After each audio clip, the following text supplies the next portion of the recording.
پرسوں میرے سامنے ایک 30 سالہ لڑکی کا واقعہ آیا, پرسوں نہیں, واقعہ تو 2-3 مہینے پرانا ہے. 30 سال کی لڑکی, 3 بچیاں اس کی, شوہر کو ہارٹ اٹیک ہوا, مر گیا. اب آپ بتاؤ یار, 30 سال کی لڑکی کی تو اپنی شادی کی عمر ہے, کس قدر ٹینشن ہے نا اس کو, کس قدر ٹینشن میں ہوگی. وہ اپنا نہیں سوچ رہی, وہ اپنی 3 بچیوں کا سوچ رہی ہے, ان کا کیا بنے گا.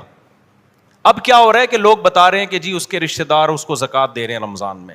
میں نے کہا ان بے غیرتوں, معذرت کے ساتھ تھوڑا میں غصہ ہو رہا ہوں, میں ان بے غیرتوں کو بولو کہ اس کی شادی کا انتظام کرو, زکاتوں پہ نہیں ٹکڑوں پہ پالو. کب تک پلے گی زکاتوں کے ٹکڑوں پہ یار, کوئی انسانوں والا کام کرو تم. اس کے رشتہ دار کیوں نہیں کر لیتے اس سے دوسری شادی بھائی, اس کے دیور کیوں نہیں کر لیتے, اس کے چچے تائے کیوں نہیں کر لیتے, جو شوہر کے ہیں چچے تائے وغیرہ یا کزن ہے وہ کیوں نہیں کر لیتے. یہ 3 بیٹیوں کو اجنبی پالے گا یہ اچھا ہے, یا اسی کے چچا تائے پالے وہ اچھا ہے. نہیں آ رہی میرا خیال ہے بات سمجھ میں. یہ جو میں اتنا پاگل ہو جاتا ہوں نا 2 شادیوں پہ, میرا دماغ نہیں خراب ہے. آپ سوسائٹی میں جا کے عذاب تو دیکھو, اس میں کیا گزر رہی ہوگی لڑکی. ایسی بے شمار ہے ہمارے علم میں, 20 سال میں بیوہ ہو گئی, 22 سال میں بیوہ ہو گئی, برباد ہو گئی زندگیاں ان کی. وہ کہہ رہے ہیں ہم اپنے آپ کو پالیں, اپنے بچوں کو پالیں, اور سوسائٹی کیا کر رہی ہے, وہ دیور کا مقد لے جا کے زکات دے رہا ہے اس کو. ابے تو اپنی بھابھی سے شادی کر لے, اپنے یتیم بھتیجوں کو پال لے یار. تو نہیں جی بیوی سے ڈر رہا ہے, بیوی کو باپ بنا لیا یار تم لوگوں نے, اس سے نہیں ڈر رہے تم خدا کے عذاب سے. میں اس سے کہہ رہا ہوں دیور سے تو اپنی بھابھی سے شادی کر لے, کہہ رہا ہے میری بیوی مارے گی. میں نے کہا چھوڑ دے اس عذاب کو یار, چھوڑ دے, جو رکھے جو تیرا ساتھ دے ٹھیک ہے, نہیں تو دفع کرو یار, اس کو لعنت بھیجو. جب تک ایسے ڈھیٹ نہیں بنو گے نا سوسائٹی تبدیل بولو نہیں ہوگی. میں اگر آپ کے سامنے لسٹیں پیش کرنا شروع کر دوں نا ان لڑکیوں کی جو جوانی میں طلاق ہوئی ہے, بیوہ ہوئی, جو زناکار بنی ہے, وہ اپنی بچیوں کو بیچنے پر مجبور ہوئی ہیں, تو تم خون کے آنسو رو گے یہاں بیٹھ کے. ایک عورت کا خیال کیا جا رہا ہے میری وائف ناراض ہو جائے گی, سوسائٹی جائے بھاڑ میں, بھلے تباہ ہو جائے, زنا پہلے سوسائٹی میں. تو مجھے میں ایسے لوگوں کو جانتا ہوں. 90 کی بات ہے, 90. اب میں پوری ڈیٹیل نہیں بتاؤں گا, وہ سمجھ جائیں گے میرے بارے میں بات ہو رہی ہے. 90s کے شروع میں کیس میرے پاس آیا, 2 جوان لڑکوں کی شادی ہوئی. ایک کی عمر میرا خیال ہے 20 سال ہوگی, ایک کی عمر 21 سال. ان کو لو میرج ہوئی, دونوں بھائیوں کی لو میرج ہوئی. لڑکی کی عمر میرا خیال ہے 17-18 سال کی تھی, اور دونوں کی نا, دونوں بھائیوں کو کہیں لو ہوا تو ابا کے 2 ہی بیٹے تھے, انہوں نے دونوں کی کر دی شادی.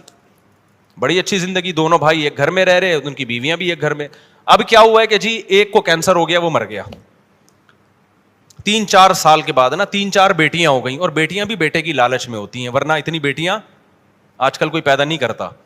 وہ 3 بیٹیاں ہو گئیں لگاتار, کہ اب اگلے سال لڑکا آ جائے. وہ ہو گئیں 3 بیٹیاں لگاتار ہو گئیں, اور لڑکے کی ہو گئی کینسر سے ڈیتھ. 1990 سے لے کے نا آج تک وہ لڑکی ایسے ہی بیٹھی ہوئی ہے. اس کی عمر کتنی تھی جب وہ بیوہ ہوئی ہے؟ 20 یا 21 سال. سمجھ رہے ہو, انتہائی خوبصورت لڑکی, 20-21 سال کی. 3 اب کیا ہو رہا ہے کہ وہ بیٹیاں پالے یا وہ اپنے آپ کو پالے. سوسائٹی کو اس پہ ترس, بولتے کیوں نہیں بھائی, نہیں آ رہا. لوگ جا رہے ہیں تعزیت کے لیے, عیادت کے تعزیت کے لیے, بیوہ ہو گئی, کچھ لفافہ دے کے آؤ. میں اس وقت, میں بچہ تھا اس وقت, میں کہہ رہا تھا ان بغیرتوں کو بولو اس دیور سے اس کی شادی کرا دیں جو اسی گھر میں رہتا ہے. بتاؤ اس کی کہیں اجنبی جگہ پہ ہوگی تو سوتیلی بیٹیوں پہ کیسے اعتماد کیا جائے گا. کیسے مردوں کی ہوس کی نگاہیں آج اس زمانے میں, فحش فلمیں ساری رات بیٹھ کے دیکھ رہے ہوتے ہیں, تو ان پہ اعتماد کرو گے کہ جوان سوتیلی بیٹی اس کے حوالے کی جائے سوتیلے باپ کے. کتنے کیسز آ رہے ہیں سوتیلے باپ کے الٹے, وہ بیوی پہ تھوڑی مر رہا ہوتا, پھر آگے اس جوان بیٹی پہ مر رہا ہوتا ہے. غیرت تو بہت تھوڑے لوگوں میں رہ گئی ہے.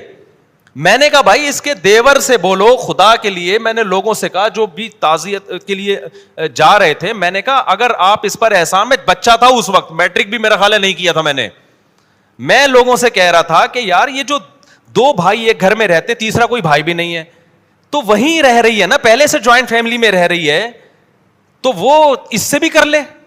ایک بیوی تو پہلے سے ہے, اب اپنے بھائی کی بیوہ سے کر لے, بچیاں پل جائیں گی, بچیوں کو ایک نیا باپ مل جائے گا.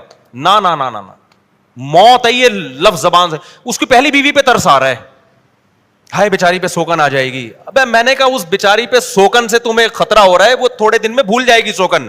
ہر غم تھوڑے دن چلتا ہے, اس کی ساری ضرورتیں پوری ہو رہی ہیں, اس کو نان نفقہ بھی مل رہا ہے, اس کے بچوں کا باپ بھی ہے, اس کو گھر بھی ملا ہوا ہے, سب کچھ ہے, ایک شرکت ہو جائے گی تھوڑی سی, یار مسافر خانہ ہے دنیا, برداشت کر لو. نا نا نا نا نا, زکاتیں اور یہ ٹوپی ڈرامے لگا کے رکھے ہوئے, صدقے خیرات, اور جو کرنے کا کام ہے وہ کر نہیں رہے, ساری زندگی اب تک بیٹھی ہوئی ہے وہ ایسے ہی.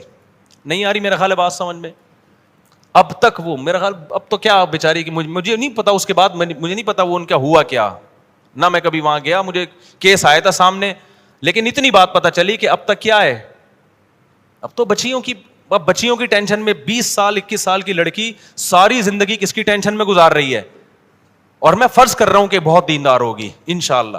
لیکن ایسے حالات جب آتے ہیں, جو باہر جا کے جب وہ جاب کرے گی, تو آپ مجھے بتاؤ, جب جاب میں لوگوں کو پتا چلے گا, اس کے باس کو پتا چلے گا, بیوہ بھی ہے, کم عمر بھی ہے, خوبصورت بھی ہے, ضرورت مند بھی ہے, وہ ہوس کی نگاہیں ڈالے گا, اس پہ نہیں ڈالے گا. آپ کیا سمجھتے ہیں, وہ اپنی بہن سمجھ کے اس کے ساتھ ڈیلنگ کرے گا, وہ بہن سمجھے گا اس کو. کتنی ضرورت مند خواتین ہیں, لڑکیاں ہیں جنہوں نے جاب کی ہے, آپ کے سامنے اپنے دل کا راز تھوڑی آگے بتائیں گی, وہ تو ہمیں آگے بتاتی ہیں کہ ہمارا باس ہمارے ساتھ کر کے آ رہا ہے. کہتی ہیں ہم اپنے باپ کو نہیں بتا سکتے کیونکہ ابا جاب سے ہٹوا لے گا ہمیں, ریپ ہو رہے ہیں ان کی عزتوں سے کھیلا جا رہا ہے. پھر بعض تو ایسے ہوتے ہیں کہ ان کو بھی چسکا لگ جاتا ہے گناہ کا, کہ یار یہ پیسہ کمانے کا آسان راستہ ہے. تو اس لیے بھائی سوسائٹی پہ ترس کھاؤ, ہم کوئی بیوقوف نہیں ہے جو 4 شادیوں کی بات کرتے ہیں, ہمارا کوئی دماغ خراب نہیں ہو گیا, آپ کی 4 شادیوں سے ہمیں کوئی فائدہ نہیں ہے. لیکن اگر اس کو رواج نہیں ڈالا, خدا کی قسم نسلیں تمہاری بھگتیں گی اور تمہاری نسلیں برباد ہو جائیں گی اس طرح سے. کسی کی باتوں میں نہ آؤ. ابراہیم علیہ السلام کھڑے ہوئے نا قوم کے خلاف, انہوں نے کہا میں ان پتھروں کو نہیں پوچھ سکتا, بھائی میں خدا کو مانتا ہوں, لیکن خدا کی قسم ہم بھی پتھروں کو ہی پوج رہے ہیں. ایک پتھر ہاتھ سے بنا ہوا ہوتا ہے, ایک پتھر ہے کلچر کا پتھر, کلچر کا بت. ہم خدا کو چھوڑ کے اس کلچر کے بت کو کی عبادت کر رہے ہیں. کلچر کو اٹھا کے پھینک دو, ہمیں اللہ نے اسلام دیا ہے. دیکھو یورپ میں جب تباہی آئی ہے نا, پہلی جنگ عظیم دوسری جنگ عظیم میں مرد مر گئے تھے ان کے, اور